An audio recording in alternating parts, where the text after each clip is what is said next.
عن النبأ العظيم الذي هم فيه مختلفون كلا سيعلمون ثم كلا سيعلمون ألم نجعل الأرض مهادا والجبال أوتادا وخلقناكم أزواجا وجعلنا نومكم سباتا وجعلنا الليل لباسا وجعلنا النهار معاشا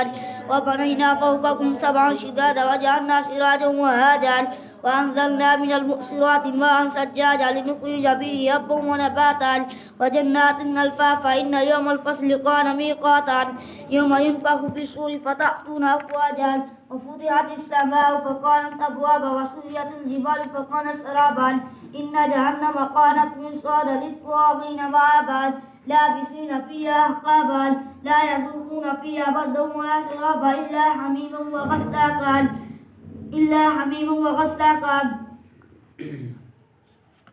आगे جزاء وفاقا إنهم كانوا لا يرجون حسابا وكذبوا بآياتنا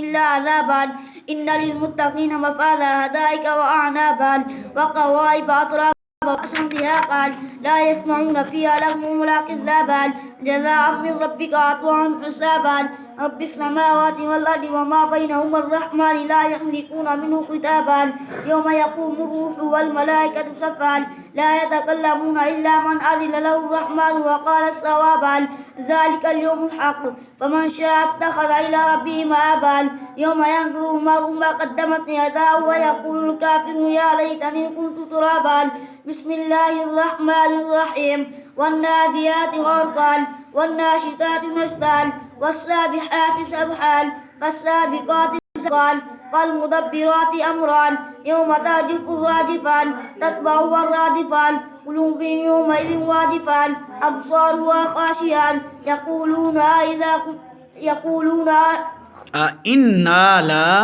يقولون أئنا لمردودون في الحافرة أئذا كنا عظاما نخرا قالوا تلك إذا كرة خاسرا فإنما هي زجرة واحدة فإذا هم بالساهيان هل أتاك حديث موسى إذ ناداه ربه بالوادي المقدس طوى اذهب إلى فرعون إنه طغى فقل هل لك إلى أن تزكى وأهديك إلى ربك فتخشى فأراه الآية الكبرى فكذب وعصى ثم أدبر يسعى فحشر فنادى فقال أنا ربكم الأعلى فأخذه الله نكال الآخرة والأولى فأنذرتكم نارا تلظى لا يصلاها إلا الأشقى الذي كذب وتولى وسيجنبها الأتقى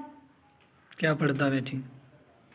إن في ذلك العبرة لمن يخشى أنتم أشد خلقا أم السماء بناها رفع سمكها فسواها وأغطش ليلها وأخرج دهاها والأرض بعد ذلك دهاها أخرج منها ماءها ومرعاها والجبال أرساها متاعا لكم ولأنعامكم فإذا جاءت الطامة الكبرى يوم يتذكر الإنسان ما سعى وبثيت الجحيم لمن يرى فأما من طغى